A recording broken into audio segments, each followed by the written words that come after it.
then I'll turn it up later. All right, let's do a little review.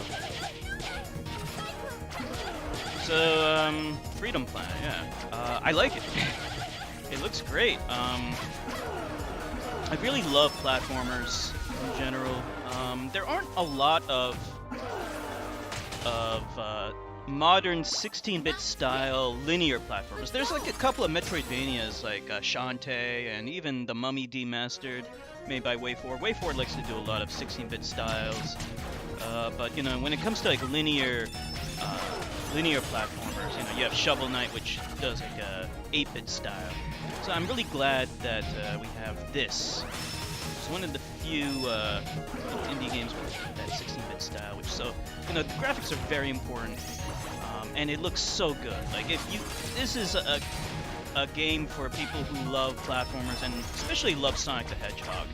So this game began as a Sonic fan hack, and so you can see a lot of the, you know, the inspirations from Sonic, but there's also some inspirations taken from Rocket Knight, where you have this meter at the top and then you have this boost mechanic. It's a little like the spin dash, but it's more similar to the boost that you get in Rocket Knight.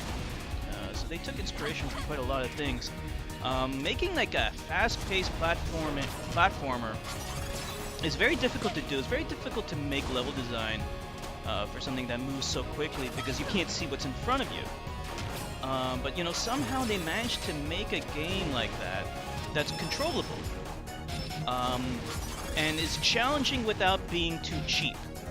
And one of the things that helps this is the difficulty select. You know, you have easy, medium, hard, and then you have something that's called casual, that's even easier. So, you know, people who are good at platforms, they'll try it on normal. The people who aren't very good, try it on easy or casual. And then once you master the game, you can try it on hard to give yourself a real challenge. And I like that. I think the difficulty has been balanced pretty well, so that it's still challenging without being cheap. Now, inevitably there are going to be difficulty spikes. Most of the difficulty comes from the bosses. You know, the bosses are really challenging, but, you know, I never really felt like they were terrible, or they, you know, like, I never raged in this game, really. Like, they would be challenging, but, you know, like, it's trial and error. There's always going to be trial and error in every game. So, like, that's what I like about this game. It strikes a good balance between trial and error, accessibility, and funness, and, you know, speed. Most importantly, speed. You know, the character you play as, you know, she controls well, she moves nice, you know, and that's really, like, one of the most important things in a game like this. You know, you want, you know, the movement and the abilities, the moves to feel good. You know, if it feels good just controlling your character, then you've already got like 80 or 90% of the game down. You know, everything else after that, you know, is just serving. You know, it's like in Hollow Knight, you know, where slashing things, combat is really fun in that game. Why? You know, it's just fun to slash things. That's why people like just slash, like, you know, the grass and stuff like that. You know, it doesn't have any impact on the game. It's just fun to do. And it's the same thing in this game. You know, just like jumping around and attacking things, even if you're not doing anything important, it feels fun to do, and I like that.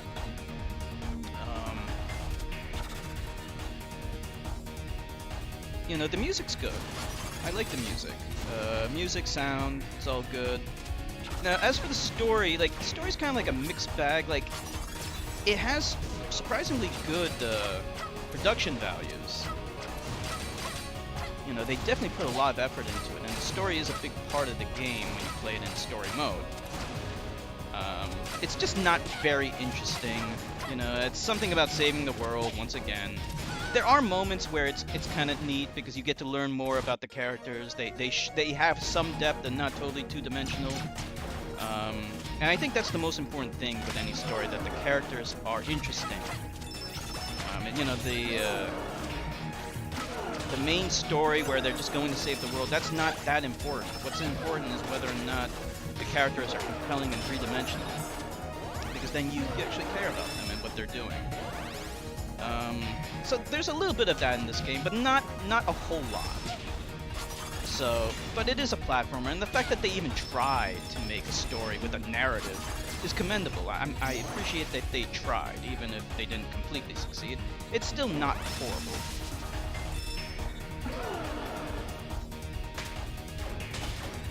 With that said, you don't have to play it with the story. It's totally optional. The first time you play this game, I do recommend you at least give it a shot. Then later on, you know, in repeated playthroughs, you can just do whatever it's called, arcade mode, where it skips over all the story stuff and just gives you the gameplay.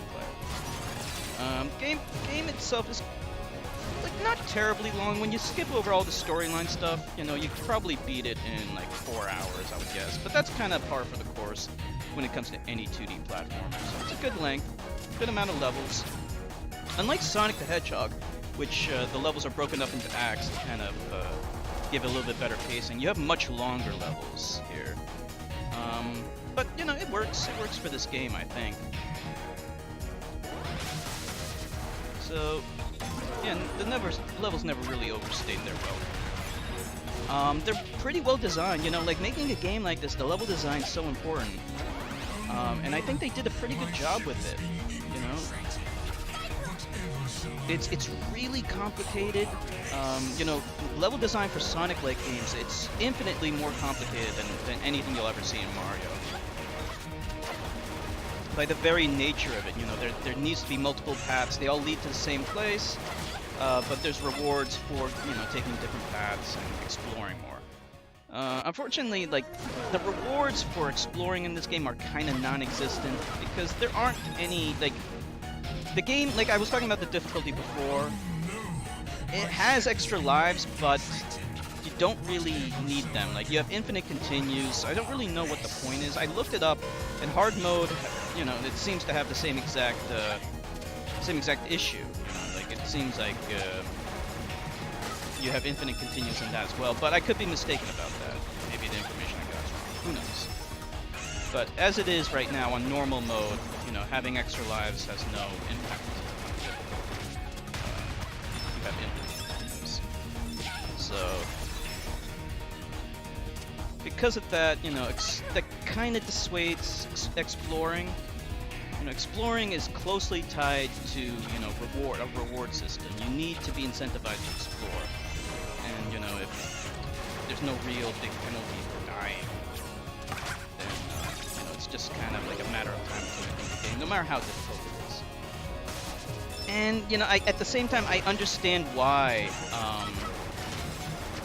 they needed to give the game infinite lives, because, you know, it's hard to balance the game because you're dying a lot on your first playthrough, so I get it.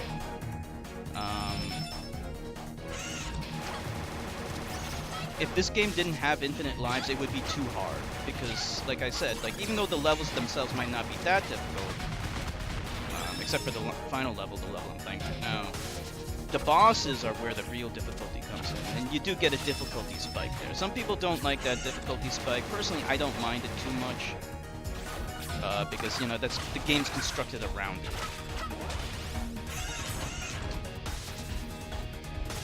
So really, you know, it's just a fun platformer.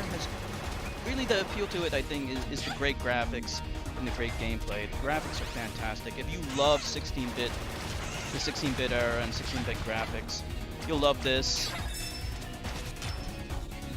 because it looks fantastic and it feels and it plays really well.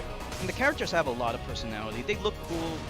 You know, unlike most other games, you actually do play as female characters, which is nice. I'm glad that they incorporated that. There's a lot of cuteness in it, so if you appreciate that, you'll like it in this as well. It's surprising. It has some surprisingly mature themes for a platformer. But with that said, you know, I think it's good enough for all audiences. You know, any age group will like this game.